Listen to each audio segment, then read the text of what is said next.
Back in rabbinical school at the Jewish Theological Seminary, one of my roles, one of my tasks in my last couple of years was to serve as the Jewish life director in the dorms, which means that I was positioned in the dorms but was there to serve as a rabbi for the undergrad students especially, but also for the rabbinical students, the graduate students, if they needed any halakhic advice, if they needed a rabbi for any kind of things, if they needed help koshering dishes, anything like that. The one time that really stands out in my role and in my capacity as the Jewish Life Director is we had one of our students, one of our fellow students who was in the graduate school, who unfortunately lost her father. And she was going back home and she was attending the funeral, but she wanted to come back to New York so that she could sit Shiva with her roommates in her dorm. So we got this information, we got the email, and we started scraping together this idea of saying that she needs to come back, she needs to be able to say Kaddish. So we emailed everyone who was in our building, which is probably around 60, 70 people in the whole building, the majority of which are undergrads. And we emailed them and sent them this email saying, listen, we have one of the people in our building who needs to be able to say Kaddish tonight. Is there any way that you can stick around tonight, go into the dorms and go into her apartment and help us make a minyan so she can say Kaddish? And we kept our fingers crossed and we were so hopeful, hoping that maybe we could get 10. It's hard, especially for undergrad students who are dual majors, who are majoring at JTS but also at Columbia or Barnard, that they have a full schedule and they're consistently on the run, and we were just hoping that we could get 10. So I continued making phone calls throughout the day, and later on, I've got about 5 minutes left, and I make my last minute phone calls, and then I head down to her apartment to hopefully be the 9th or 10th person. And when I go into the apartment, I can hear the noise from the end of the hall already. And I walk into the apartment, and it's filled with 40, 50 people strong. In a tiny, tiny, tiny little New York apartment. And it was so hot, and it smelled terrible, and it was so uncomfortable. We were squeezed together, but I don't think there was a dry eye in that entire apartment. And as we started minyan, as we started going into mincha and then into mariv, more people showed up at the door. And this is where it gets really exceptional. People showed up at the door and they peeked their head inside, and instead of seeing that we had a minyan, walked in and nudged their way in to try to squeeze in and to fit. And at the end of that minyan, at the end of that service, we said Kaddish, and she said Kaddish very, very quietly and very softly. And then she stood there while people started to trickle out. And afterwards, I came up to her and I said, "Are you okay? Is everything okay?" And she broke into tears. And she sat there on her couch in her apartment and she said, "It's now just dawning on me that I've lost my father, one, and also that this is the first time in my life that outside of my family and outside of my friends, I feel so truly loved and so truly comforted by a community." We learn in our Parasha this week, in our Torah portion, as we go into the book of Leviticus, as we head into this book that is all about sacrifices and all about the priestly system of what it means to have a sacrificial system. We learn about one mitzvah in particular that the Kohanim, that the priests are responsible for. And it is a mitzvah, it is a duty, it is an obligation for the priest that is called the Ner Tamid. It is called the eternal flame, the eternal fire, which we see symbolized above the Aron in our synagogue and the synagogues all over the world. Now this Ner, this light, is supposed to symbolize this Ner Tamid that we read about in our Torah portion. It's also supposed to symbolize the light that was constantly burning in the Beit HaMikdash, in the temple, on the menorah. But most importantly, it's supposed to signify the light of the Mishkan. That wherever the Mishkan went, wherever God's presence went, there was this fire that never went out.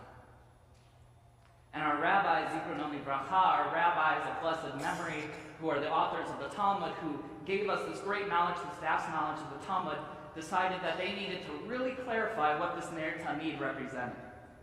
Because they said that the Kohanim, that the priests, weren't just making a fire and making sure that they had fire always going so that they could offer sacrifices no matter where they would be. But they wanted to clarify something very, very important. They said that the source of the Ner Tamid, the source of that fire, isn't from people. That fire got there because God sparked that fire. God created the fire of the Ner Tamid. But it is up to people, it is up to the Kohanim, and in our day and age, it is up to all of us to keep that fire going. So we read that the Kohanim every morning were supposed to add a few more branches to the fire. But they were supposed to keep this flame perpetually going, even while the Mishkan was moving, that this flame was supposed to be lit. But here's where I'm going to deviate from our ancestors and from our rabbis, because I think that if we really dig down, we're not supposed to be looking at this part of our Torah portion as just saying that it's supposed to be consistently upheld and sustained.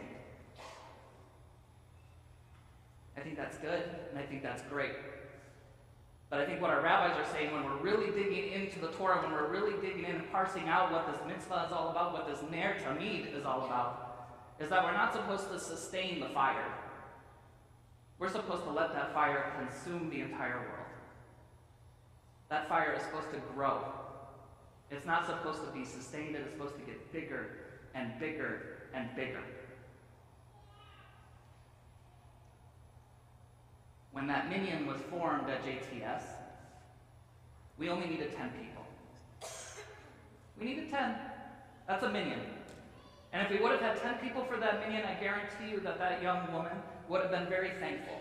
And she would have come up to every single one of them and said, "Thank you so much for helping me say Kaddish."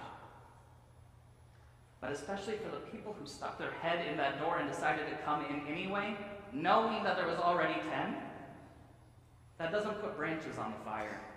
That throws a log on the fire. That is the difference between saying thank you, I appreciate what you're doing, and breaking down in tears and seeing how much goodness and how much compassion and how much mitzvah, how much spirituality and holiness exists in this world, or can exist in this world. In a letter to one of his friends, Franz Kafka, the great novelist and writer, said that the books we need are the books that serve as the axe to the frozen being within us. That the types of books that we should be reading are the books that serve as the axe that break the frozen river within us and let everything pour out. I think what our rabbis are telling us is that the mitzvahs that we need, the mitzvot, the commandments we need, the acts of hesed, the acts of goodness, the acts of commandments that we need, are the mitzvot that serve as the axe to the frozen waters within us. When someone walks into the synagogue, there is a mitzvah called Haknasat Orachim, to be able to greet guests as they come in. And when we wave at someone or smile at them, we put branches on the fire and we sustain it. But when we sit down with those people at lunch and get to know them, we get to really hear who they are and what brought them into our doors, then we throw a log on the fire. Then the fire gets bigger. When we go to a house of Shiva, a house of mourning, and we pay a Shiva call, and we can acknowledge with sadness the loss of someone so meaningful and personally important to someone's life, then we put branches on the fire, and we keep that fire going. But if we can sit with someone and feel the pain with them when they lose someone that they love, and sit with them and to really feel that pain and to be able to ask about their loved one and to be able to sit with them in their pain and to have that pain with them, then we put a log on the fire. Then we spray gas on the fire. And we turn that little kindling into a bonfire. When we celebrate joys, we celebrate simchas, when we bring children into this world, it is putting a branch on the fire to be able to talk to them and to celebrate with them the mitzvahs of being Jewish and of living a Jewish life. But when we show them the joy of what it means to be Jewish, to throw all of our goodness and what our Judaism is on the fire, to spend Shabbat not just turning off our cell phones, but by having guests and family and the people that we love and strangers at our tables, singing at the top of our lungs and slamming our fists on the table to show just how much we are loving this day of Shabbat, then we are not putting branches on the fire, we are stoking that flame, and we are consuming the world with the fire of what it means to be Jewish.